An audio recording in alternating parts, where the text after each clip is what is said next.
ท่านกำลังติดตามรับฟังสถานีวิทยุกระจายเสียงพระพุทธศาสนาแห่งชาติและสังคมคลื่นเพื่อการศึกษาพระพุทธศาสนาและวัฒนธรรม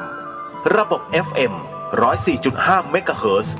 รายการต่อไปเป็นรายการพลังแห่งชีวิตดำเนินรายการโดยสุนัย เหล่าหาวิวัฒน์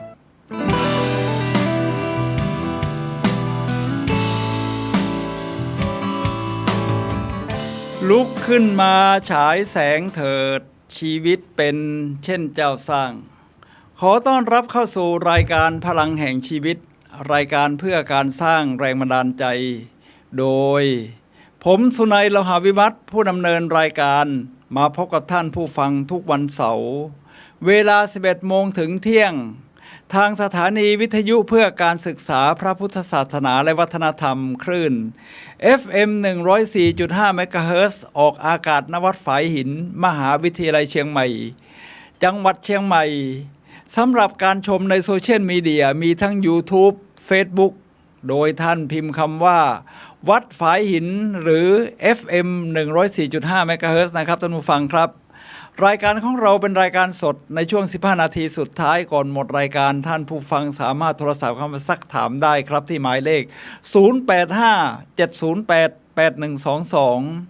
0857088122รายการพลังแห่งชีวิตนำเสนอท่านผู้ฟังในเรื่องที่น่าสนใจนะครับวันนี้เรื่องปฏิญญาของสโมสรผู้มองโลกในแง่ดี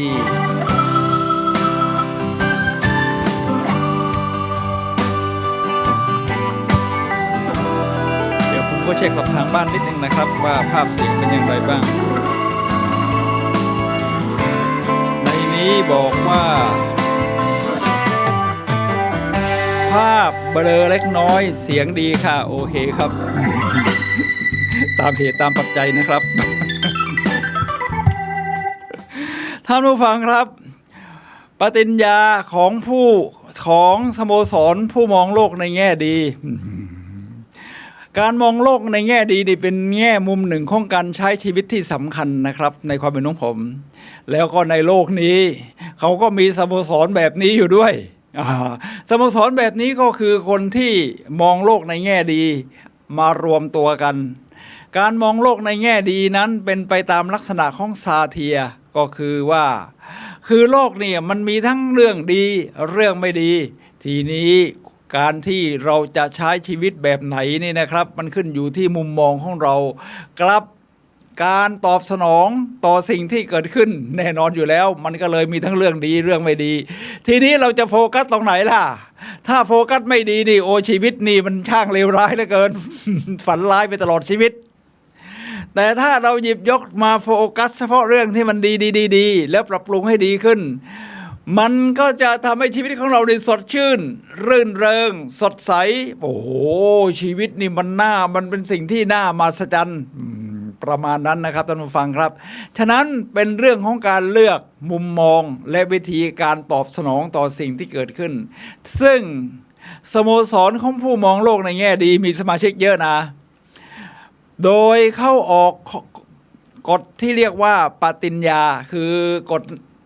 ทั้งหมด10ข้อด้วยกันกฎนี้นี่สมาชิกของสโมสรก็ต้องนำมาฝึกปฏิบัติเพื่อนำไปใช้ลองดูที่ว่าใช้แล้วมันจะเกิดผลดีอย่างไรกับชีวิตของเราว่ามันสดใสจริงไหม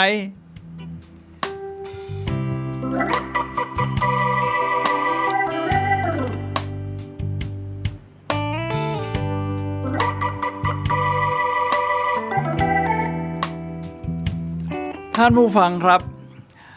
ทีนี้ปฏิญญา10ข้อของสโมสรผู้มองโลกในแง่ดีนี่นะครับผมว่ามันเป็นการที่ทำให้เราเลือกใช้ชีวิต ที่จะสร้างความสดใสให้กับตัวเราเอง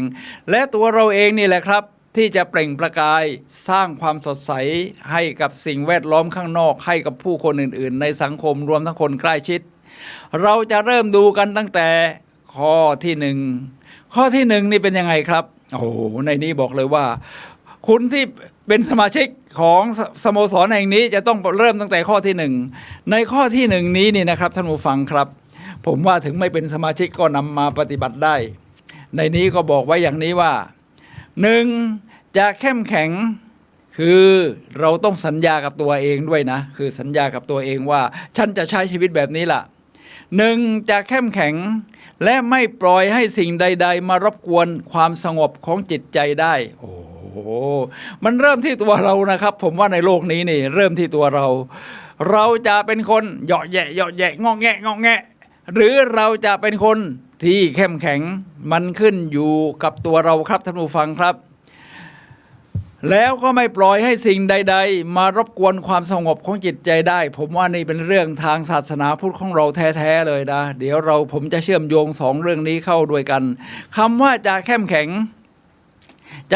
นี่ก็คือเข้มแข็งทั้งด้านร่างกายและจิตใจบางทีทั้งร่างกายและจิตใจเนี่ยมัน body and mind are one อยู่แล้วทีนี้เราจะเชื่อมโยงอย่างไรครับอย่างผมนี่นะครับอายุมากแล้ว ถ้าท่านอายุมากขึ้นมันก็เป็นแบบผมนะคือมาถึงจุดหนึ่งก็ต้องเรียกตัวเองว่าอายุมากแล้วพออายุมากแล้วเนี่ยนะครับถึงเราจะฟิตซ้อมร่างกายอย่างไรนี่ร่างกายมันก็ค่อยๆหย่อนยานล้าไปตามการของอายุไขถึงผมจะเป็นนักวิ่งยกเวทแต่เต้นแอโรบิกแต่ว่ามันก็มีความล้าตอนนี้นี่คือมันไม่ได้เจ็บตรงด้านหลังที่เรียกว่าตรงเอวด้านหลังนี่นะครับคือมันล้านะมันล้าเนื่องจากเราใช้งานมันมากหรือเรายืดเส้นไม่ถูกต้องหรือเราอะไรก็ตามแต่เราบริหารกายไม่เพียงพอก่อนที่จะเริ่มออกกำลังกายผมก็ต้องสร้างความเข้มแข็งให้กับร่างกายนี่นะครับทุกเช้าผมตื่นมานี่ผมก็ต้องยืดเขาเรียกว่าบริหารร่างกายท่อนล่างซึ่งมันไปเชื่อมโยงจากไปถึงสะโพกไปถึงขาเนี่ยมันเชื่อมโยงกันฉะนั้นผู้อาวุโสเนี่ยผมว่าร่างกายช่วงนี้สำคัญมากก็ต้องยืดมียกขามีบิดตัวมีอะไรซึ่งมีท่าโยคะผสมผสานอยู่ทีนี้มันเชื่อมโยงกันครับท่านผู้ฟังครับ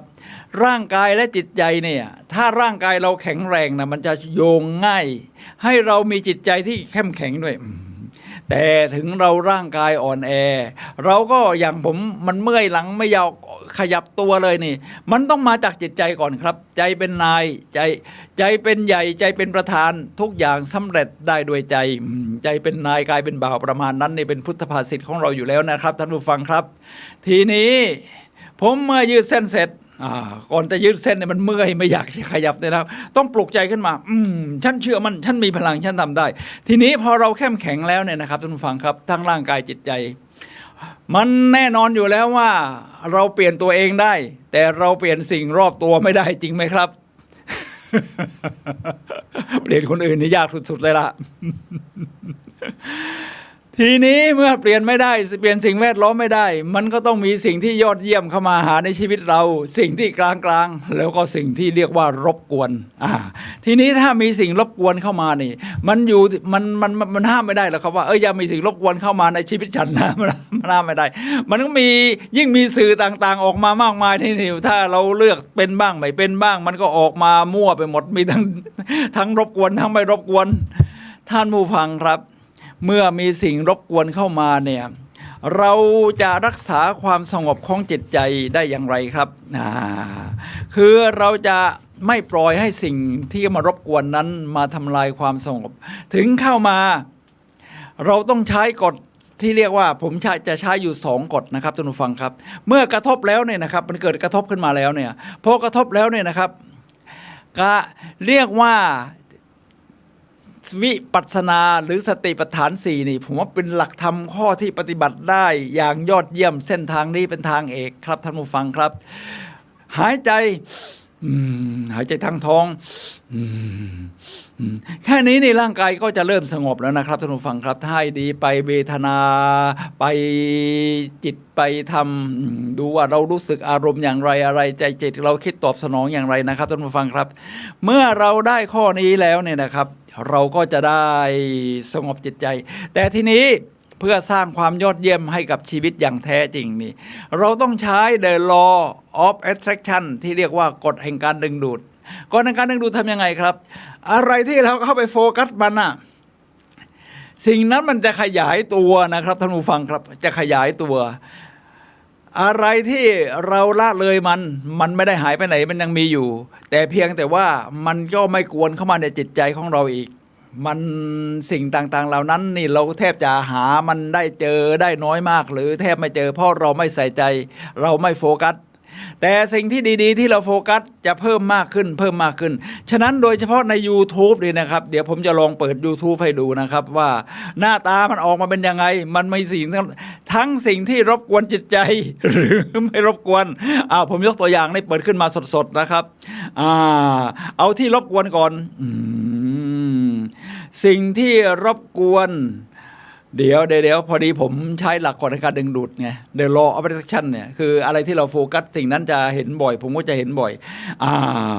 ตรงนี้ยังหาสิ่งที่รบกวนไม่ได้มีครับสะพานข้ามแยกบางกะปิก็เรียกว่ามีสิ่งที่รบกวนนี่ก็มีแต่ว่าสิ่งที่บันเทิงจิตใจนี่ผมก็ต้องดูนี่นะครับเอาละครับนี่อย่างอาจารย์ชาติตรวจน้ำท่วมอย่างนี้เนี่ยรู้สึกว่าเวลาอาจารย์ไปเนี่ยพลังมันก็จะเยอะอย่างอาจารย์วิ่งมาเช้านี่นะครับก็ได้พลังเยอะเราดูเช้าอย่างชาวลาวนะครับสปก.ลาวเนี่ยนะครับเขาก็สนใจที่อาจารย์ชาติวิ่งตอนเช้าเขาแสดงว่าเขาดึงพลังบวกมาได้โฟกัสไปสิ่งที่เป็นความยอดเยี่ยมพวกชาวลาวในหลวงพระบางก็ออกมาวิ่งกันเหมือนกันออกมาวิ่งตามอาจารย์ชาติสิทธิพันธ์ท่านผู้ว่ากทมแล้วคนหนึ่งเขาเป็นนักร้องของเราเขาก็บอกว่าแล้วไม่ใช่นักร้องธรรมดานะเป็นนักร้องที่เป็นตัวแทนการท่องเที่ยวของประเทศลาวเลยนะครับก็เรียกว่าโปรโมชั่นให้คนมาเที่ยวลาวคนไทยก็ไปเที่ยวกันเยอะนะครับโดยเฉพาะหลวงพระบางเวียงจันทร์ทีนี้เขาบอกว่าเดี๋ยวเขาจะเดือนหน้าเขาจะมากรุงเทพมาวิ่งกับอาจารย์ชาติแล้วท่าทางจะชวนอาจารย์ชาติไปเที่ยวหลวงพระบางมั้งคราวนี้เดี๋ยวคนจะแห่ตามกันไปเต็มท่านผู้ฟังครับนี่เขาจับประเด็นถูกเขาจับประเด็นเขาว่าต้องดูสิ่งที่มันให้พลังท่านผู้ฟังครับผมจะสรุปข้อที่หนึ่งก็คือว่าสัญญากับตัวคุณเองว่าจะเข้มแข็งและไม่ปล่อยให้สิ่งต่างๆมารบกวนความสงบของจิตใจได้ครับท่านผู้ฟังครับ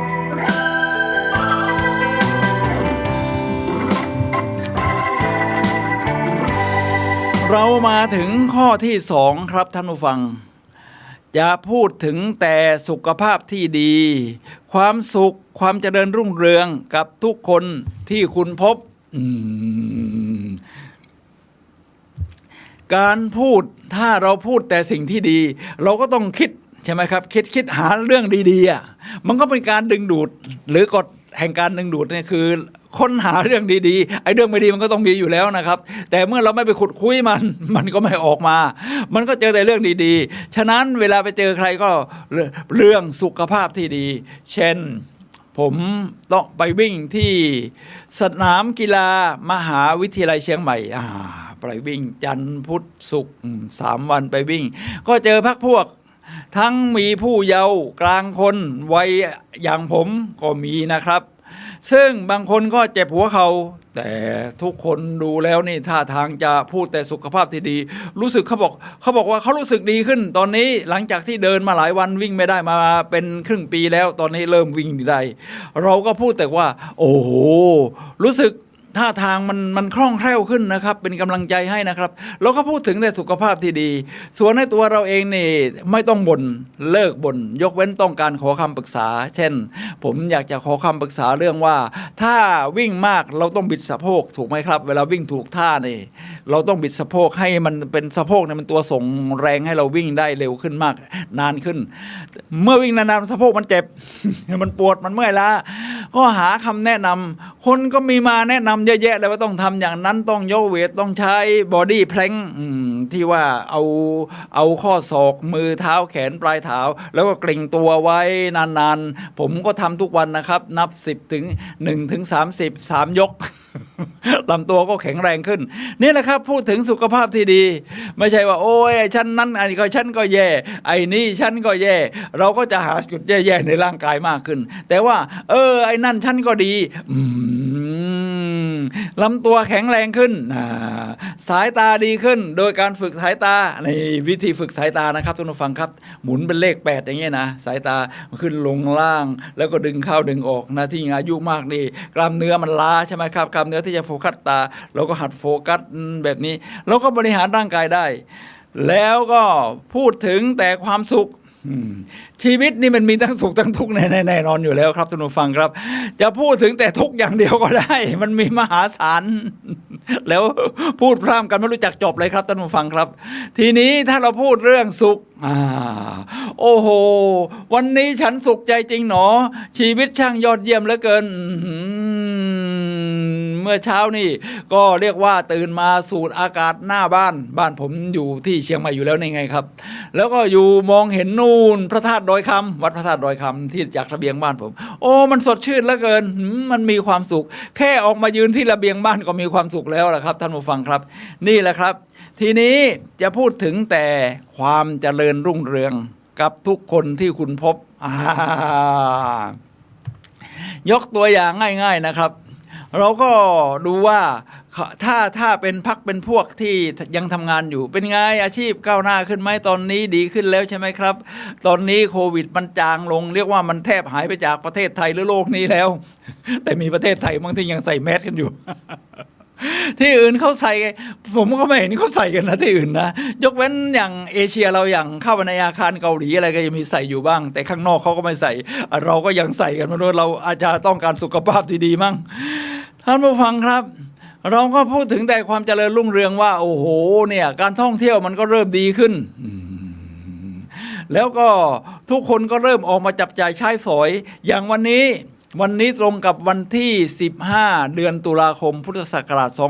2565หยุดยาว4วันโอ้โหผมเห็นรถที่ถนนนะครับโดยเฉพาะในเชียงใหม่คนอาจจะมาเที่ยวกันเยอะมาเที่ยวเยอะดีนะครับเพราะว่ารายได้จากการท่องเที่ยวดิมันมหาศาลมันทำให้ร้านต่างๆโรงแรมแน่นอนอยู่แล้วเพราะเขาไม่ได้พกบ้านมาด้วย ร้านอาหารนี่เขาก็ไม่ได้พกมาด้วยเขาไม่ได้พกกับข้าวมาเขาก็ต้องซื้ออาหารของเรากินอย่างที่หน้าบ้านผมนี่เจริญรุ่งเรืองมากครับหน้าหมู่บ้านผมก็อยู่ติดกับหมู่บ้านในฝันแล้วก็มีแค่ศูนย์อาหารที่ทำเป็นกลางแจ้งโอ้โหขายดิบขายดีสเต็กที่เรียกว่าชื่อว่าร้าน2-3คือต้นไม้2ต้นน่ะโอ้โหคนแน่นจนเจ้าของที่บริหารศูนย์อาหารนี้เนี่ยครับเขาก็ต้องขยายโอ้เดี๋ยวนี้มันเจริญรุ่งเรืองแบบนี้นะครับท่านผู้ฟังครับทีนี้ถ้าเราจะพูดเรื่องดีๆแบบนี้ทั้งเรื่องของสุขภาพความสุขและความเจริญรุ่งเรืองกับทุกคนที่คุณพบพูดได้กับทุกคนครับท่านผู้ฟังครับเมื่อเช้านี้นี่ผมไปซื้อคือแวะกินกาแฟออกก่อนที่จะมาเป็นดีเจทำรายการวิทยุพลังแห่งชีวิตที่กำลังทำอยู่แบบตอนนี้เนี่ยนะครับต้องไปโดบกาแฟก่อนเพราะผมติดคาเฟอีนพอจะไปโดบกาแฟเราก็ต้องตรงนี้หน้าที่ด้านหน้าของคณะเกษตรศาสตร์มหาวิทยาลัยเชียงใหม่ก็มีตลาดนัดเล็กๆมีไม่กี่ร้านหรอก4-5-6 ร้านก็ไปซื้อผักพอเจอผักร้านนี้เขาก็มีผมก็ถามเด็กว่าใบแมงลักมีไหมนี่เด็กขายผักเนี่ยเป็นลูกของเด็กขายผักแมงลักมันเป็นยังไงโอ้เด็กขายผักไม่รู้จักแมงลักเราก็งงแต่ว่าคนข้างๆเขาก็มีน้ำใจเขาบอกนี่เขาก็ชี้ให้ดูนี่แมงลักแบบนี้นะครับเพราะผมจำแมงลักกับโหระพาเนี่ยแยกกันไม่ค่อยออกพอซื้อมาเสร็จแล้วนี่ผมก็ชมเชยเด็กเขานะว่าเราค่อยๆเรียนรู้ขึ้นแล้วพูดสิ่งดีๆกับเด็กเรื่องความเจริญรุ่งเรืองเด็กอายุสัก10 ขวบบอกว่าโอ้หนูขายของเก่งมาช่วยคุณพ่อมาช่วยคุณแม่ขายตั้งแต่ตอนอายุยังน้อยนี่โตขึ้นจะต้องรวยแน่เด็กนี่สาธุเลยนะโอ้โหคุณตาคนนี้พูดถึงความเจริญรุ่งเรืองสาธุพอสาธุเสร็จเลยนะครับผมก็ชมกลับไปอีก นั่นงี้เวลารวยอนาคตข้างหน้ารวยนี่นะครับอย่าลืมพวกเรานะครับนี่ที่มายืนซื้อของเจอกันนี่แกล้งไม่ทักไม่ได้นะท่านผู้ฟังครับเราพูดแบบนี้กับทุกคนที่พบปะได้ครับจะพูดถึงแต่ความสุขภาพที่ดีความเจริญรุ่งเรืองกับทุกคนที่คุณพบไม่ใช่เจอแล้วบ่น พูดถึงความสุขความเจริญรุ่งเรืองสุขภาพที่ดี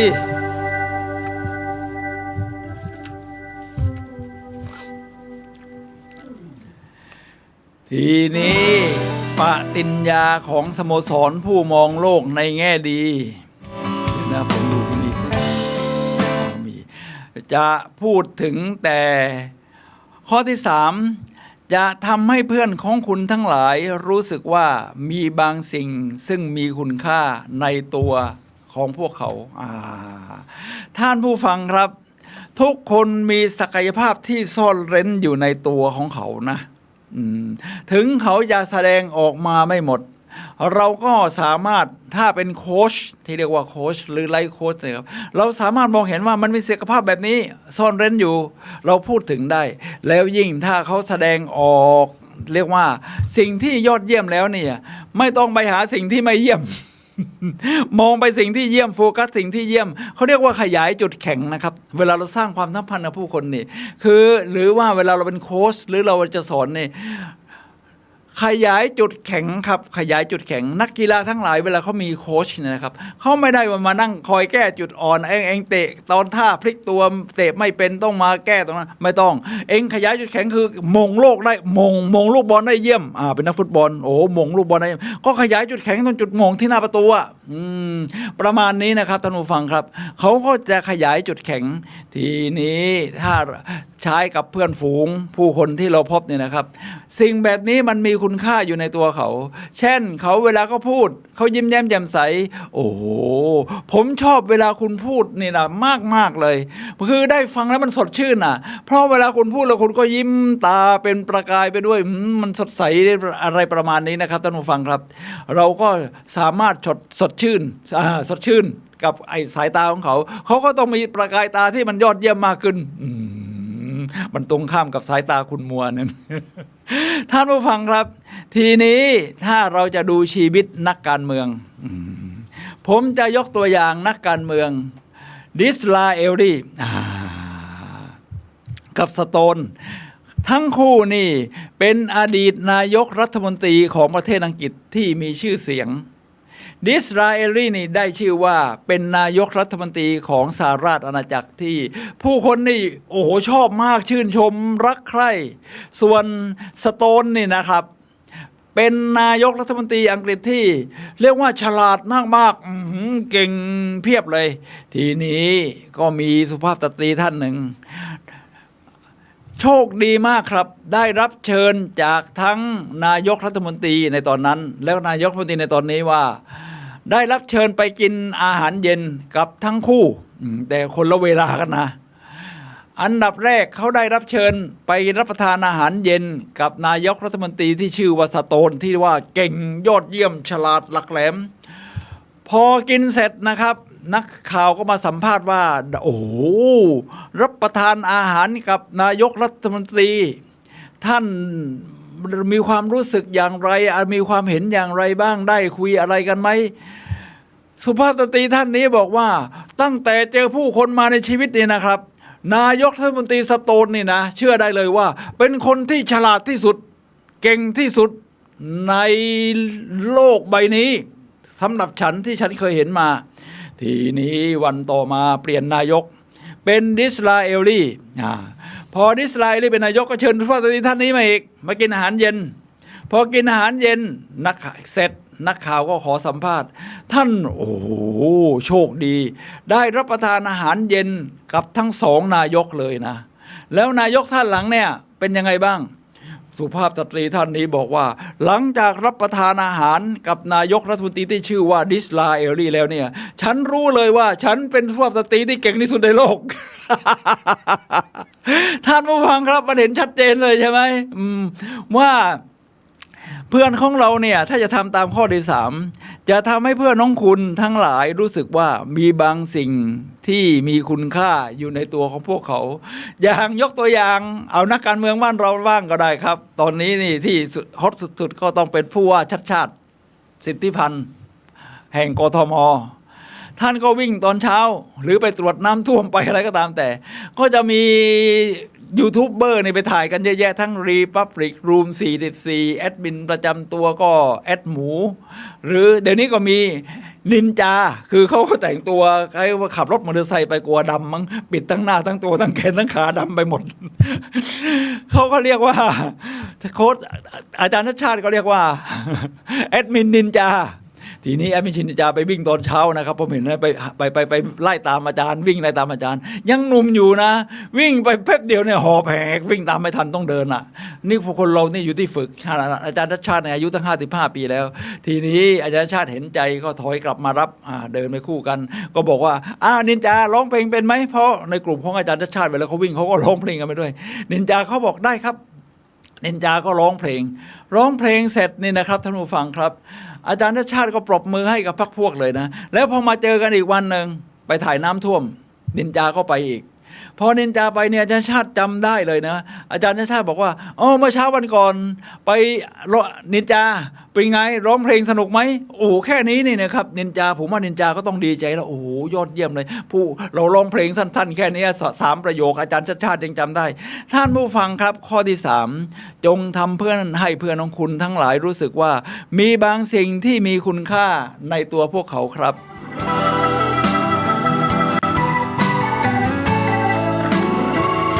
มาถึงข้อที่4ปฏิญญาของสโมสรผู้มองโลกในแง่ดีสัญญากับตัวเองว่า 4. จะมองแง่สว่างของทุกสิ่งและทำให้การมองโลกในแง่ดีของคุณกลายเป็นความจริงขึ้นมาโลกในภาพจิตใจของเรานี่มีทั้งภาพมืดภาพสว่าง ใช้กฎแห่งการดึงดูดจะเอาแบบข้างไหน นี่คือผมพูดถึงสโมสรผู้มองโลกในแง่ดี มันก็ต้องมองข้างสว่าง เมื่อเรามองข้างสว่างชีวิตมันก็สว่างสดใสโอ้โหลาท่านผู้ฟังครับเมื่อเรามองหาแง่สว่างเนี่ยความสว่างมันก็จะมีแล้วมันก็เป็นไปตามกฎแห่งการดึงดูดอะไรที่เราให้ความใส่ใจสิ่งนั้นจะขยายตัวมากขึ้นเมื่อขยายตัวแล้วยังไม่หาสิ่งอื่นๆเห็นมันสว่างมันก็สว่างไสวสำหรับชีวิตของเราผู้มองท่านผู้ฟังครับและในข้อนี้บอกว่าจะทำให้การมองโลกในแง่ดีของคุณกลายเป็นความจริงขึ้นมาตรงนี้เป็นเรื่องสำคัญสุดๆในความเป็นของผมเรามีความฝันเรามีความหวังเรามีภาพวาดแห่งจินตนาการที่เป็นเป้าหมายแห่งชีวิตของเราเราจะทำสิ่งนี้ให้เป็นความจริงให้เป็นความจริงเหมือนกับคำพูดของโค้ชที่ชื่อว่าจอห์นเดนวูที่บอกว่าจงออกไปทำคำสาบานของเจ้าให้เป็นจริง ท่านผู้ฟังครับเรามีคำสัญญากับตัวเองมีเป้าหมายชีวิตมีภาพสว่างอยู่ข้างหน้าที่เราฉายแสงไปทีนี้จะทำให้เป็นจริงได้อย่างไรเราต้องโฟกัสตรงนั้นนะครับอยากโฟกัสตรงนั้นถ้าท่านอยากเป็นดีเจที่มีความรู้ท่านก็ต้องหาความรู้อย่างนี้เรื่องปฏิญญาของสโมสรผู้มองโลกในแง่ดีนี่นะครับผมก็ต้องหาความรู้ว่าการมองโลกในแง่ดีเนี่ยนอกจากแต่ละคนจะมองโลกในแง่ดีเขามีชมรมมีกลุ่มมารวมตัวกันไหมผมก็ไปค้นเจอครับเป็นในหนังสือของแอนโทนีโรบบินส์เราก็ทำให้เป็นความสิ่งที่เรามองว่าจะสว่างเนี่ยมันเป็นความจริงขึ้นมาโดยหากฎข้อต่างๆของสโมสรแห่งนี้มาได้10 ข้อเนี่ยก็เป็นความจริงทีนี้ถ้าเราจะทำให้มันเป็นความจริงขึ้นได้เราก็ต้องพัฒนาตัวเองครับท่านผู้ฟังครับการพัฒนาตัวเองที่ดีที่สุดนี่ก็คือการอ่านผู้นำทุกคนล้วนเป็นนักอ่าน not all reader the leader but all leader the reader ไม่ใช่นักอ่านทุกคนจะเป็นผู้นำแต่ผู้นำทุกคนจะเป็นนักอ่านสัปดาห์นี้ขอแนะนำเลยครับท่านผู้ฟังครับหมอหนูมีไปจนถึงวันที่23 เดือนตุลาคมนะตอนนี้ก็กำลังมีอยู่ที่ศูนย์ประชุมสิริกิติ์ศูนย์ประชุมนานาชาติสิริกิติ์ที่กรุงเทพมีงานมหกรรมหนังสือระดับชาติ โอ้โหมันใหญ่โตมโหฬารหลังจากปรับปรุงใหม่แล้วนี่นะครับท่านผู้ฟังครับงานสัปดาห์หนังสือระดับชาตินี่งดจัดไป2 ปีโดยจัดทางซูมแทนหรือออนไลน์ทางไลน์แทนเนื่องจากว่าโควิดแต่ตอนนี้โควิดมันเริ่มจางหายไปแล้วนี่เริ่มไม่มีก็กลับมาจัดโอ้คนเยอะมากครับครั้งสุดท้ายที่เคยจัดไว้นี่มีคนไปถึง1,200,000 คนแสดงว่าคนไทยนี่เดี๋ยวนี้กลับกลายเป็นนักอ่านในที่ว่าสิงคโปร์ก็เป็นนักอ่านที่ยอดเยี่ยมไทยนี่นักอ่านนี่อยู่ในอันดับท้ายๆบ่อยๆตอนนี้มันไม่จริงแล้วครับเราคนไทยนี่พัฒนาตัวเองจะทำแสงสว่างให้มันเป็นจริงขึ้นมาก็ต้องหัดหาความรู้พัฒนาตัวเองครับท่านผู้ฟังครับโอ้โหหนังสือนี่เยอะครับถ้าจะเรียนรัฐทำยังไงครับก็ดูที่ว่ากูรูทั้งหลายที่เขาประสบความสำเร็จเขาอ่านหนังสืออะไรกัน แน่นอนอาจารย์ชาติก็หยิบหนังสือเลือกหนังสือโน้นหนังสือนี้ ที่แนะนำเล่มหนึ่งคือซาเปียนก็แปลว่ามนุษย์เรานี่ซาเปียนมนุษย์ผู้มีสติปัญญายอดเยี่ยมนี่แปลเป็นไทยได้อย่างนั้นผมก็ซื้อมาอ่านแล้วหลายปีครับโอ้โหคนเขียนนี่สุดยอดครับเขาเป็นชาวยิวนะรู้ประวัติของมนุษย์ได้อย่างดีเลยแล้วรู้ว่าเส้นทางประวัติศาสตร์การปกครองนอกจากอยู่ในถ้ำแล้วออกมาปกครองอะไรกันยังไงอนาคตจะเป็นยังไงมันเห็นภาพชัดเจนเราก็พัฒนาตัวเองผมเป็นวิทยากรด้านการสร้างแรงบันดาลใจผมบรรยายมา500กว่าคอร์สนะครับฉะนั้นแสงสว่างมันเริ่มเป็นจริงขยายใหญ่มากจะทำให้ดีขึ้นได้อย่างไรเราก็ต้องหาความรู้แบบนี้นะครับท่านผู้ฟังครับก็ลองคิดดูดิผู้นำอย่างอาจารย์ชัดชาติสิทธิพันธ์ซื้อจนเงินในกระเป๋าหมด ซื้อไป30 กว่าเล่มก็ลองดูเล่มละ300มันเท่าไหร่แล้ว30 กว่าเล่ม แล้วมีลูกชายมาช่วยแบก มีแสนดีมาช่วยแบกร้านก็บอกว่าใช้บัตรเครดิตก็ได้ครับ ท่านผู้ฟังครับนี่มันเป็นอย่างนี้ครับเราก็เหมือนกันเราก็ทำได้จะมองแง่ในข้อที่4จะมองแง่สว่างของทุกสิ่งและให้ทำให้การมองโลกในแง่ดีของคุณกลายเป็นความจริงขึ้นมาโดยการพัฒนาตัวเองนี่แหละครับท่านผู้ฟังครับเช็คข้อมูลมีฟีดแบ็กมีคอมเมนต์อะไรไหมนะครับลองดูนะครับแต่ถ้าเป็นโทรศัพท์ขอให้เหลือ15 นาทีสุดท้ายก่อนหมดรายการนะครับท่านผู้ฟังครับนิดหนึ่งยังไม่มีคอมเมนต์มานะครับโอเคภาพปกติเยี่ยมครับขอบพระคุณพระคุณสวัสดิ์ครับท่านผู้ฟังครับขณะนี้ท่านกำลังรับฟังรายการพลังแห่งชีวิตรายการเพื่อการสร้างแรงบันดาลใจโดยผมสุนัยเลาหะวิวัฒน์ผู้ดำเนินรายการมาพบกับท่านผู้ฟังทุกวันเสาร์ 11 โมงถึงเที่ยง FM 104.5 เมกะเฮิรตซ์หรือ YouTube Facebook วัดฝายหินนี่แหละครับท่านผู้ฟังครับเราคุยกันในเรื่องปฏิญญาของสโมสรผู้มองโลกในแง่ดีซึ่งมีอยู่10 ข้อแล้วก็เราคุยกันมาแล้วตอนนี้4 ข้อสัญญากับตัวคุณเองในข้อที่5ว่าจะคิดถึงแต่สิ่งที่ดีที่สุดจะทำงานให้เกิดผลดีที่สุดเท่านั้นและคาดหวังในสิ่งที่ดีที่สุดท่านผู้ฟังครับจะมองจะคิดถึงแต่สิ่งที่ดีที่สุดชีวิตของเราเนี่ยมันเลือกได้อยู่แล้วครับชีวิตเป็นผลลัพธ์ของการเลือกเราจะเลือกอะไรอย่างไหนถ้าเราจะเลือกการเรียนที่ยอดเยี่ยมแน่นอนเราก็ต้องอ่านหนังสือวันละ3 ชั่วโมง ก่อนที่จะเล่นเกมหรือไปทำอย่างอื่นท่านผู้ฟังครับเมื่อเราเลือกสิ่งที่ดีที่สุดแล้วเนี่ยเราจะทำงานให้เกิดผลดีที่สุดและคาดหวังที่ดีที่สุดทีนี้ผมก็ขอเติมจากที่อาจารย์ชัดชาติแนะนำในเรื่องของการทำงานอาจารย์ชัดชาติในนอกจากจะอ่านหนังสือเยอะผลการปฏิบัติในแง่ของการทำงานนี่นอกจากทำงานขยันมากแล้วนี่ ชาวลาวเขาก็จะทำเสื้อแบบอาจารย์ชัดชาติคือที่อาจารย์ชัดชาติบอกว่าเฮ็ดงานนี่มีแฟนคลับบอกว่าถ้าเป็นภาษาลาวจริงๆบอกว่าเฮ็ดเว้นนะครับเฮ็ดเว้นผมไม่แน่ใจว่าออกเสียงถูกต้อง 100% ไหมท่านผู้ฟังครับนี่เขากำลังจะทำเสื้อแบบนี้มาใส่กันทีนี้อาจารย์ชาติให้คำแนะนำแบบนี้เลยว่าโปรเซสนี่สำคัญกว่าโปรดักต์ผมเป็นผู้บริหารระดับสูงของสถาบันการเงินท่านผู้ฟังครับโปรเซสนี่ มันเป็นเรื่องของกระบวนการการทำงานการวางขั้นตอนความมานะพยายามการใส่ครีเอทีฟการร่วมมือการสร้างสรรค์การดึงทรัพยากรการ brainstorming ท่านผู้ฟังครับส่วน Product เป็นผลลัพธ์ทีนี้ถ้าเราไปโฟกัสแต่ผลลัพธ์นี่นะครับโดยไม่สนใจว่าเขามีโปรเซสมาอย่างไรมันแน่นอนอยู่แล้วว่าผลลัพธ์ยอดเยี่ยมมันอาจจะมาจากการฟลุกก็ได้และมันอาจจะเกิดขึ้นแค่ครั้งเดียวหรือ2 ครั้งแล้วไม่เกิดอีกแต่ถ้าโปรเซสกระบวนการของคุณค้นหาความรู้สร้างสรรค์ยอมรับความคิดเห็นมีการระดมสมองก็สามารถทำให้เราพัฒนาเป็นที่เรียกว่าเป็นไคเซ็นไคเซ็นของหลักการ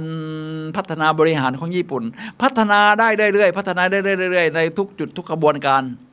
ท่านผู้ฟังโปรเซสเนี่ยจึงเป็นสิ่งสำคัญแม้ผลลัพธ์วันนี้จะยังไม่เกิดที่ออกมายอดเยี่ยมแต่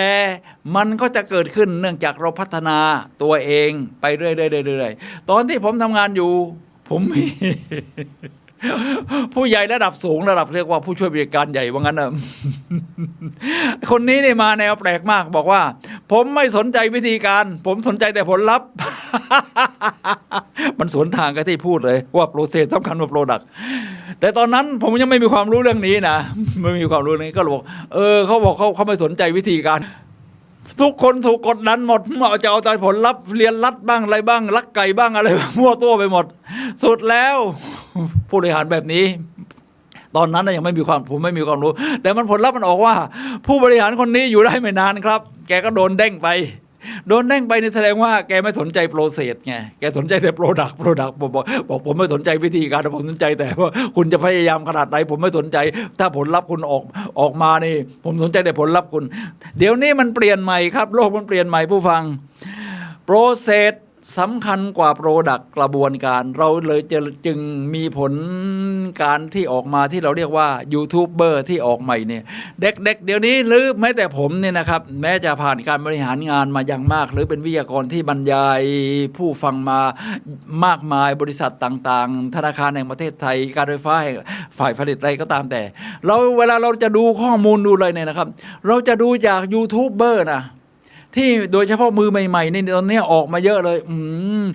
บรรยายอย่างนี้เป็นอย่างนี้ให้ความรู้อย่างนี้ส่วนถ้าเป็นข่าวสารเนี่ยดูจากที่เขาเรียกกันว่าสื่อกระแสหลักอ่ะ สื่อกระแสหลักนี่ออกทีวีมันก็ไม่มีคนดูแล้วเดี๋ยวนี้ใช่ไหมหรือดูก็น้อยมาก ก็มาทำเป็น YouTube เหมือนกันสื่อกระแสหลักก็มาทำ YouTube แต่ว่าข่าวนี้มันสู้เด็กไม่ได้นะในความเป็นผมสู้เด็กไม่ได้สู้เด็กๆที่เขาไปคนเดียวขี่มอเตอร์ไซค์ไปแล้วก็มีกล้องมือถือไปส่วนข่าวกระแสหลักไปกันอย่างน้อย2 คนหรือ3 คนแบกกล้องขนาดใหญ่คนหนึ่งถือไมโครโฟนไปสัมภาษณ์อีกคนหนึ่งเสร็จแล้วมันสู้เด็กมาได้มันช้ากว่านายจะอนุมัติว่าให้ไปงานนี้เด็กมันดูมีหมายนัดอะไรตรงไหนไปฉะนั้นท่านผู้ฟังครับโปรเซสสำคัญกว่าโปรดักต์ฉะนั้นข้อที่5จะคิดถึงแต่สิ่งที่ดีที่สุดและทำงานให้เกิดผลดีที่สุดเท่านั้นและคาดหวังในสิ่งที่ดีที่สุดครับท่านผู้ฟังครับมาถึงข้อที่6นี่เป็นการใช้ชีวิตที่ยอดเยี่ยมนะสัญญากับตัวคุณเองว่าจะตื่นเต้นกระตือรือร้นในความสำเร็จของผู้อื่นเช่นเดียวกับที่ทำกับตัวเอง ยากไหม อาจจะเรียกว่ายากมากๆก็ได้นะครับท่านผู้ฟังเวลาเราเห็นความสำเร็จของคนอื่นเนี่ย ผมก็ไม่อยากจะพูดเท่าไหร่นะบางทีมันเกิดความหมั่นไส้อิจฉา โอ้ยอิจฉานี่เป็นเรื่องใหญ่ที่ไม่ค่อยมีคนกล้าพูดนะครับท่านผู้ฟังครับแต่ผมกล้าพูดละเพราะผมเป็นวิทยากรด้านจิตใจนี่ อิจฉานี่มันลดทอนพลังของทุกฝ่ายครับคือลดทอนพลังของตัวเราเองลดทอนพลังของไอ้คนที่เขาทำได้ดีได้ยอดเยี่ยมที่ควรจะชมเชยอยู่แล้วเนี่ยนะครับท่านผู้ฟังครับแล้วสิ่งที่ทำให้เกิดสถานการณ์แบบนี้ได้นี่เวลาโดยเฉพาะเพื่อนที่ไต่ระดับมาด้วยกันนะเปล่าเดินไปด้วยกันเริ่มงานมาด้วยกันเริ่มเข้าไปกลุ่มนี้ด้วยกันอะไรก็ตามแต่พอมีเพื่อนคนหนึ่งมันเกิดก้าวหน้าขึ้นมาเพราะเขาพัฒนาตัวเองได้อย่างยอดเยี่ยมคนที่อยู่ตรงที่เดิมนี่มันรู้สึกว่าตกอันดับทันทีนะรู้สึกว่าตกอันดับเพราะว่านี่มันเป็นคล้ายๆความเก่งสัมพัทธ์อะ ที่ตามหลักของ อันเบิร์ตไอน์สไตน์ความเก่งสัมพัทธ์เราก็เก่งที่จริงเราเก่งเท่าเดิมนะแต่เนื่องจากเพื่อนมันเก่งมากขึ้นมันเกิดความเก่งสัมพัทธ์ขึ้นมาเมื่อเทียบกับเพื่อนคนนี้นี่เราด้อยลงทันทีมันทำให้เกิดบรรยากาศของการอิจฉากันองค์กรทั้งหลายโดยเฉพาะที่เป็นคลับเป็นสโมสรเนี่ยนะครับเราจะสังเกตได้นะครับว่ามันจะถึงจุดหนึ่งแล้วมันจะค่อยๆเสื่อมบางสโมสรเป็นสโมสรการกุศลมันก็จะมีพวกประเภทที่ไม่พัฒนาตัวเองอยู่มาทั้งเท่าไหร่ก็ทำเหมือนเดิมทำเหมือนเดิมทำเหมือนเดิมคือก็เก่งเท่าเดิมมันไม่ได้พัฒนาขึ้นมันก็เกิดมีความเปรียบเทียบก็พยายามกีดกันคนเก่งทีนี้เราเอาใหม่ครับท่านผู้ฟังครับเนื่องจากเราอยู่ในสโมสรผู้มองโลกในแง่ดีเราก็สัญญากับตัวเองว่าจะตื่นเต้นกระตือรือร้นในความสำเร็จของผู้อื่นเช่นเดียวกับที่เกิดกับตัวเองทีนี้เวลาเราเห็นคนอื่นเก่งเนี่ยต้องชมเชยนะครับต้องชมเชยต้องยกย่องชมเชยพอชมเชยแล้วเรารู้สึกว่าทีแรกมันอาจจะตะขัดตะขวงใจขัดเขินแต่ทำไปนานๆนะครับท่านผู้ฟังครับความยอดเยี่ยมมันจะเกิดขึ้นครับคือทำให้รู้สึกโอ้โห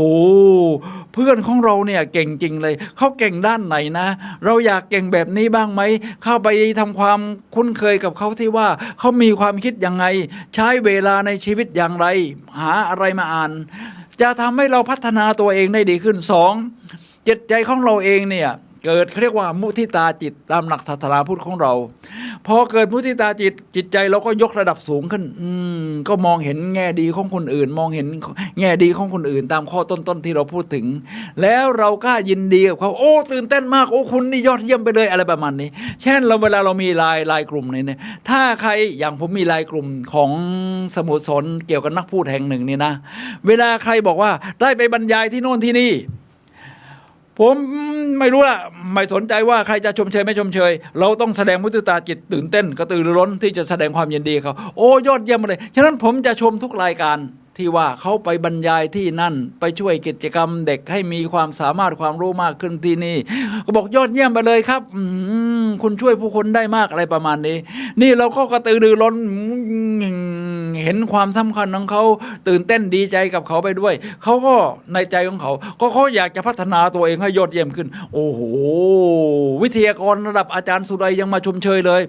เรารู้สึกว่าใช้ได้ละเข้าตากรรมการส่วนผมก็รู้สึกว่าโอ้โหคนรุ่นหลังเนี่ยเขาก็พัฒนาขึ้นได้มากนะไม่ธรรมดาเลยเราก็ยกระดับจิตใจของเราให้สูงขึ้นที่กล้าชมคนท่านผู้ฟังคีบนี่คือข้อที่6จะตื่นเต้นกระตือรือร้นในความสำเร็จของผู้อื่นเช่นเดียวกับที่เป็นกับตัวเองครับท่านผู้ฟังครับ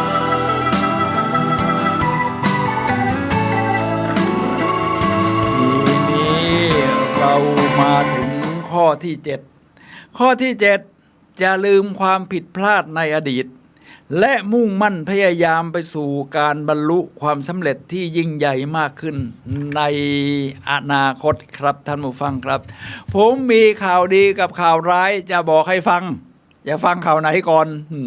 เวลาไปเป็นวิทยากรอบรมที่ไหนถามว่าจะฟังข่าวไหนก่อนส่วนใหญ่แล้วจะฟังข่าวร้ายก่อนข่าวร้ายคือเราเปลี่ยนแปลงอดีตไม่ได้ครับท่านผู้ฟังครับเราเปลี่ยนแปลงอดีตไม่ได้แต่ข่าวดีคือเราเปลี่ยนอนาคตของเราได้ท่านผู้ฟังครับสิ่งที่เกิดขึ้นในชีวิตของเราที่เราเรียกว่าไทม์ไลน์คือเส้นชีวิตของเราเนี่ยนี่เราอยู่ณปัจจุบันตรงนี้ในอดีตของเรามีทั้งสิ่งที่ยอดเยี่ยมกลางและสิ่งที่ยอดแย่นี่คือเส้นทางชีวิตของแต่ละคนนะครับซึ่งผ่านมาแบบนี้กันทั้งนั้นอ่ะไม่มีใครยอดเยี่ยม 100% บริสุทธิ์ไม่มีใครยอดแย่บริสุทธิ์ 100% มันก็สลับกันไปสลับกันมาทีนี้พอมาถึงจุดนี้เมื่อเราจะเดินไปข้างหน้าเราก็ต้องดูจุดของตัวเองณปัจจุบันก่อนสำรวจที่สถานที่ตั้งของเราชีวิตความเป็นอยู่ตรงนี้เมื่อเรารู้ว่าเราอยู่ตรงไหนมีข้อบกพร่องอะไรการเดินไปข้างหน้ามันจะง่ายขึ้นเป็นจริงมากขึ้นท่านผู้ฟังครับถึงอย่างไรก็ตามชีวิตในอดีตเราก็นำมาทบทวนได้ทีนี้มาที่เราจะโฟกัสตรงไหนนะเรื่องจากว่าเราอยู่ในสโมสรผู้มองโลกในแง่ดีเราก็จะไม่โฟกัสไปที่ความผิดพลาดเหมือนนักกีฬาเนี่ยนะครับท่านผู้ฟังครับ เวลาเขาจะนัดลงแข่งนี่นะครับเวลาเขาประชุมกันครั้งสุดท้ายแล้วรุ่งเช้านี่จะแข่งเขาก็จะให้ดูวิดีโอนักฟุตบอลอย่างผมไปเที่ยวที่อังกฤษสโมสรแมนเชสเตอร์เขาก็สนามกีฬามันใหญ่มากเขาก็ฉายให้ดูเขาจะมีนักฟุตบอลในทีมก็มานั่งดูกันเขาก็ไม่ได้ไปดูว่าตอนที่ทีมของเราผิดพลาดถูกยิงประตู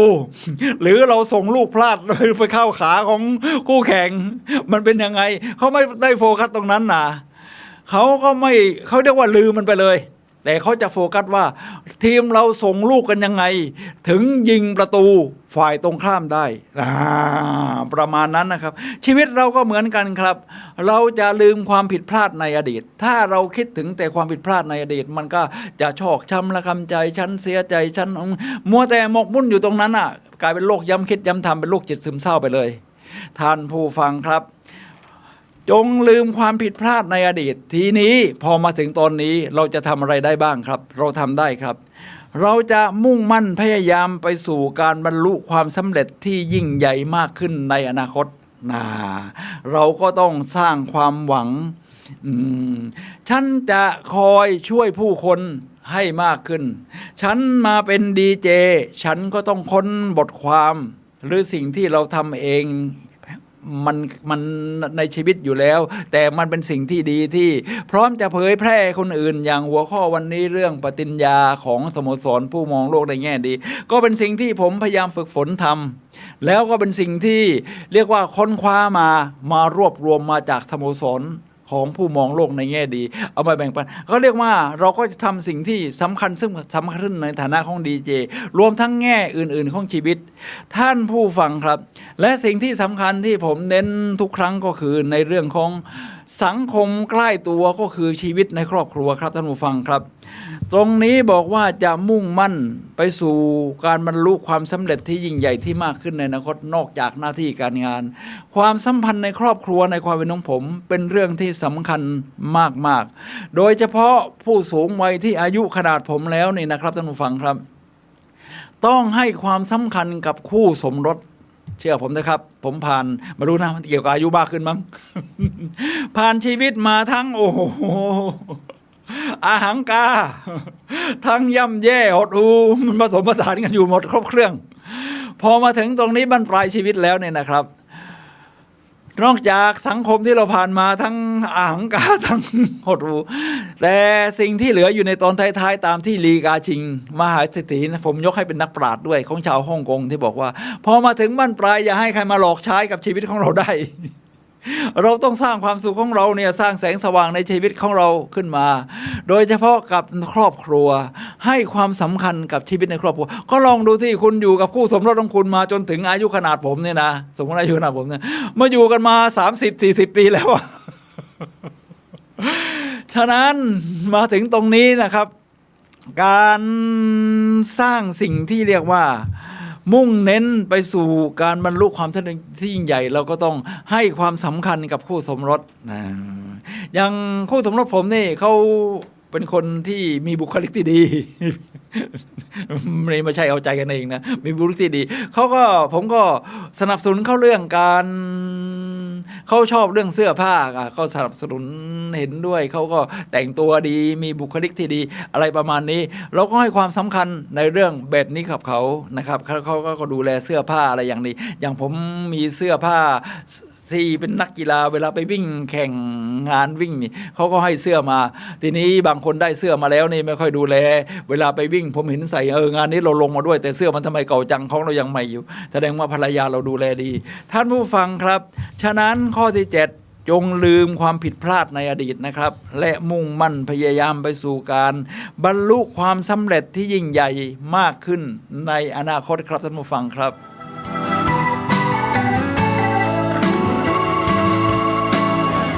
ท่านผู้ฟังครับขณะนี้เราเหลือเวลา13นาทีสุดท้ายก่อนหมดรายการ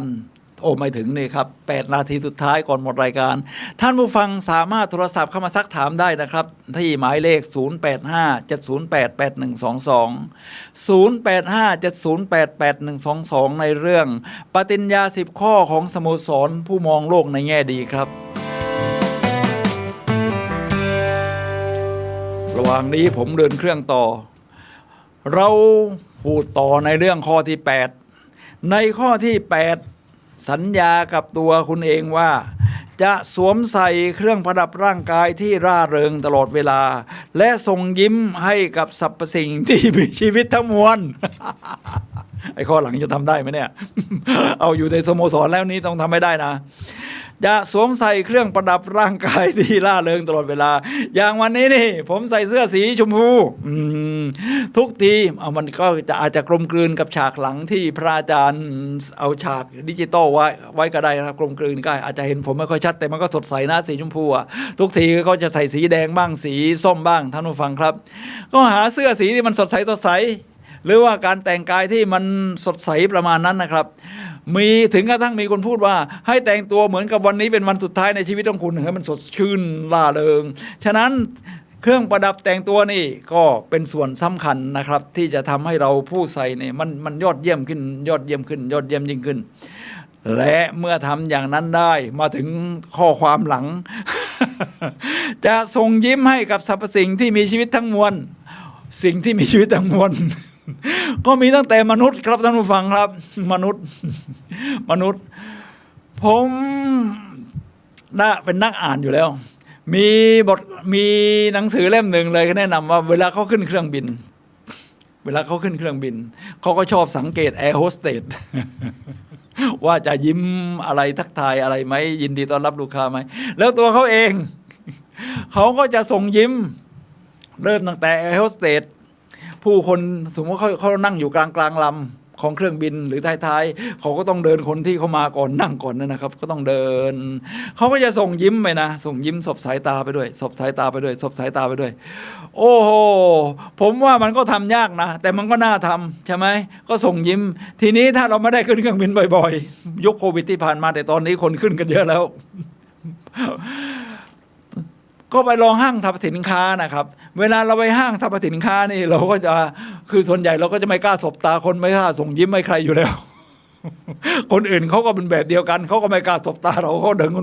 เดินเอาไหมครับคราวนี้เพราะเราอยู่ในสโมสรผู้มองโลกในแง่ดีเราจะส่งยิ้มให้กับมนุษย์ก่อน เพราะเป็นสิ่งมีชีวิตที่สุดยอดอยู่แล้วโฮโมซาเปียนเราส่งยิ้มให้กับมนุษย์ยิ้มทีนี้ที่คุณจะต้องทำแบบนี้ได้ต่อเมื่อคุณทำใจไว้ว่ามันมีไม่กี่คนหรอกครับหรือน้อยมากหรือไม่มีเลยก็ได้แต่ละครั้งที่คนอื่นเขาจะยิ้มตอบให้คุณ ถ้าคุณทำใจแบบนี้ได้คุณจะกล้ายิ้มครับถ้าคุณไปหวังว่ามันมีใครจะยิ้มจะมีใครยิ้มตอบไหมถ้าไม่ยิ้มตอบฉันจะไปยิ้มกฎข้อนี้คุณก็ต้องเลิกแต่เนื่องจากว่าเราจะทำมันคุณก็ต้องไปคาดหวังหรือคาดหวังก็ได้แต่ว่าถึงไม่มีใครยิ้มตอบคุณก็ทำใจได้ของคุณอยู่แล้วว่าฉันสงบนะเขาไม่ยิ้มตอบฉันสงบนะคุณลองเดินส่งยิ้มทีนี้เมื่อคุณส่งยิ้มนี่คุณจะยิ้มเก่งขึ้นพอคุณยิ้มเก่งขึ้นนี่นะครับท่านผู้ฟังครับ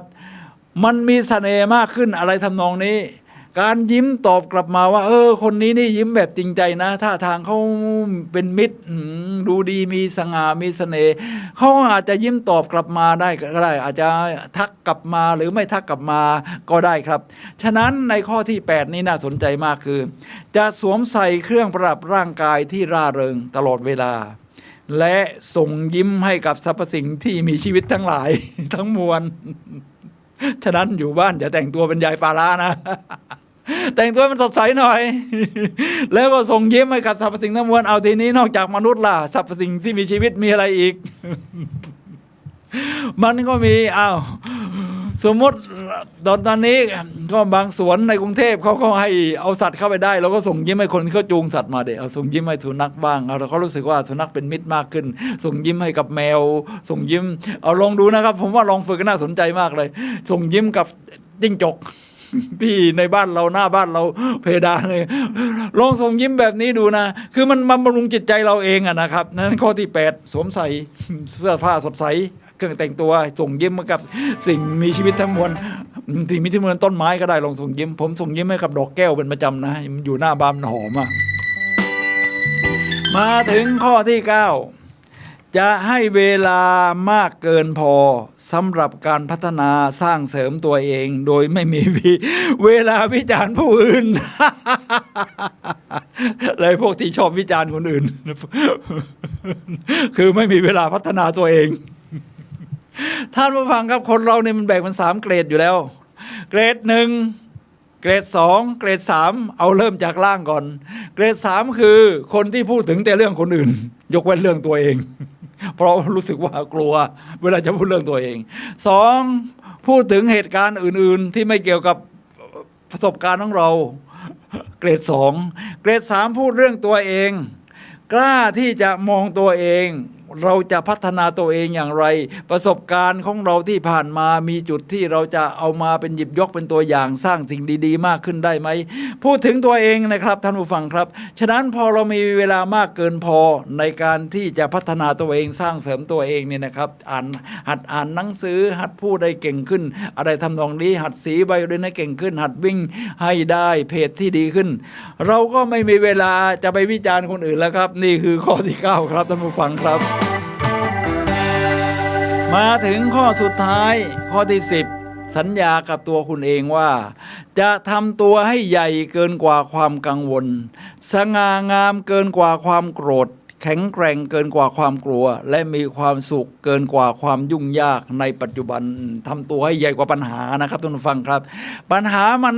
แน่นอนทุกคนถึงจะมองโลกในแง่ดีอย่างไรก็ตามมันก็ต้องมีปัญหาเข้ามาในชีวิตอยู่แล้วแน่นอนอยู่แล้วครับทีนี้มันอยู่ที่ว่าเราจะยอดเยี่ยมได้อย่างไรคือเราทำตัวให้มันใหญ่กว่าปัญหานะครับเพราะทำตัวนี่มันมาจากจิตข้างในนะครับสง่างามเวลาเรา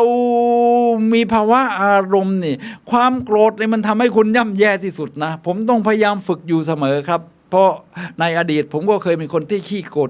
ถึงอย่างไรก็ยังมีความโกรธอยู่ฉะนั้นจะต้องพยายามฝึกตัวเองให้มีความสง่างามเกินกว่าความโกรธที่มันลบพลังของเรานะครับและแข็งแกร่งเกินกว่าความกลัวแน่นอนนะครับว่าเราเดินไปข้างหน้าสิ่งที่เราไม่รู้ทำให้เรากลัวเราก็ต้องทำตัวให้แข็งแกร่ง go yes และมีความสุขเกินกว่าความยุ่งยากในปัจจุบันนี่คือปฏิญญา10 ข้อของสโมสรผู้มองโลกในแง่ดีครับท่านผู้ฟังครับตอนนี้เหลือช่วงเวลาสุดท้ายของรายการผมสุนัย ลหวิวัฒน์และรายการพลังแห่งชีวิตขอลาท่านผู้ฟังไปก่อนพบกันใหม่วันเสาร์หน้า 11 โมงถึงเที่ยง YouTube Facebook วัดฝายหินครับสโมสรผู้มองโลกในแง่ดี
FM 92.25 เมกะเฮิรตซ์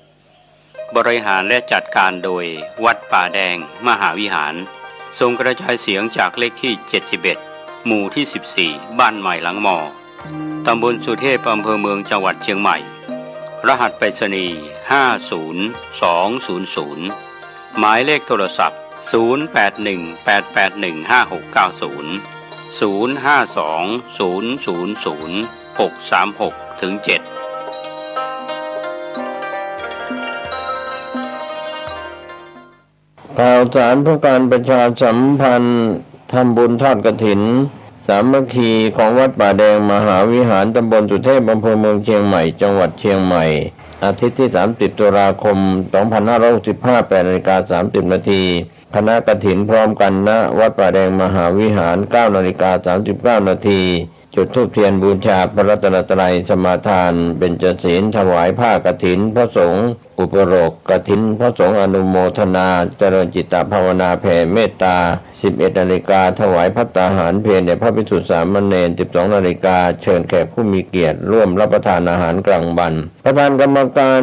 งานทอดกฐินสามัคคีของวัดป่าแดงมหาวิหารผู้ช่วยศาสตราจารย์สมคิดสกุลวัฒนะพร้อมคณะกรรมการสายต่างๆก็มีสายคุณสมจิตวงจันทร์คำสายคุณสิริรักษ์ตันติเสรีสายคุณแสงทองวรวีระวงศ์สายขนส่งและสายอาจารย์เนนสมพงษ์ปันทกาสายคณะศรัทธาวัดป่าแดงมหาวิหารทุกท่านพร้อมครอบครัวท่านที่จะร่วมทำบุญผ่านบัญชีธนาคารกรุงไทยสาขาถนนสุเทพชื่อบัญชีวัดป่าแดงมหาวิหารเลขที่บัญชี521-064-7501สอบถามรายละเอียดเพิ่มเติมได้ที่0818815690ก็เป็นกำหนดการทำบุญทอดกฐินเป็นกฐินสามัคคีของวัดป่าแดงมหาวิหารตำบลสุเทพอำเภอเมืองเชียงใหม่จังหวัดเชียงใหม่วันอาทิตย์ที่30ตุลาคม2565ช่วงเช้า 9:39 น.เชิญท่านร่วมงานทำบุญทอดกฐินสามัคคีโดยพร้อมเพรียงกันประชาสัมพันธ์ขอเชิญร่วมทำบุญทอดกฐินสามัคคีบารมีธรรมประจำปี 2565 ทอดถวายกับพระสงฆ์ที่จำพรรษาท่วนไตรมาสของวัดชัยสถานป่าเศร้าน้อยตำบลสันปุเรยอำเภอดอยสะเก็ดจังหวัดเชียงใหม่กำหนดการวันอาทิตย์ที่ 16 ตุลาคม พุทธศักราช 2565 เวลา 14 นาฬิกามีพิธีเจริญพุทธมนต์สมโภชองค์กฐินและพิธีทอดถวายผ้ากฐินประเคนเพื่อทายทานประธานอุปถัมภ์คุณปนัดดาปัญญาโสหจก.อิฐปนัดดาเซรามิกเชียงใหม่คุณสวัสดิ์เจริญสุขดร.ชัดชาญคุณชริดาเอกชัยพัฒนากุลคุณสุรินทร์คุณอัชราตั้งสุทธิธรรมนอกจากนั้นก็มีรองประธานกรรมการพลตำรวจตรีบัญชาคุณอัชราเศรษฐกรพร้อมคณะรองประธานกรรมการและกรรมการขอเชิญชวนประธานนักศิลป์นักบุญทั้งหลายถามได้ที่ 0876572458 หรือที่ 053-114-332 ก็เป็นการร่วมทำบุญในพิธีงานสำคัญกฐินสามัคคีทุนจะได้ดำเนินการผูกพัทสีมาฝังลูกนิมิตอุโบสถของวัดชัยสถานในโอกาสต่อไปก็ขออนุโมทนาสาธุการกับทุกท่านที่ได้ไปร่วมงานทำบุญทอดกฐินอาทิตย์ที่ 16 ตุลาคม 2565 14 นาฬิกาเป็นต้นไปโดยพร้อมเพรียงกันกฐินทานคือสังฆทานบุญทานยิ่งใหญ่1 เดือนท่านกำหนดไว้นับตั้งแต่วันพิธีทำบุญทอดกฐินมหาวิทยาลัยเชียงใหม่ประจำปี 2565 ทอดถวายวันเสาร์ที่ 29 ตุลาคม พุทธศักราช 2565 ณ วัดสายหินตำบลสุเทพอำเภอเมืองเชียงใหม่จังหวัดเชียงใหม่ 13 นาฬิกาพร้อมกันที่ศาลาธรรมมหาวิทยาลัยเชียงใหม่ตั้งขบวนแห่องค์กฐินและบริวารหน้าศาลาธรรมมหาวิทยาลัยเชียงใหม่เคลื่อนขบวนแห่องค์กฐินและบริวารออกจากศาลาธรรมมีกำหนดไปถ ตามเส้นทาง 13:30 นาทีขวงวัฒนธรรมมหาวิทยาลัยเชียงใหม่ขบวนแห่องค์กฐินบริวารทุกคณะสถาบันสำนักและส่วนงานต่างๆพร้อมกันมีการแสดงของชมรมพื้นบ้านล้านนาฬิกา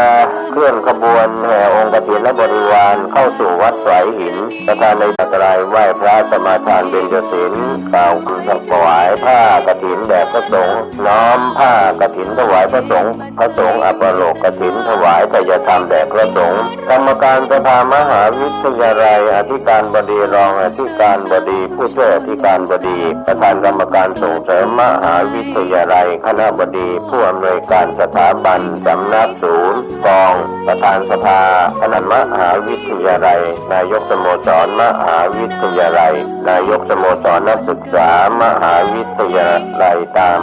ลำดับถวายทาย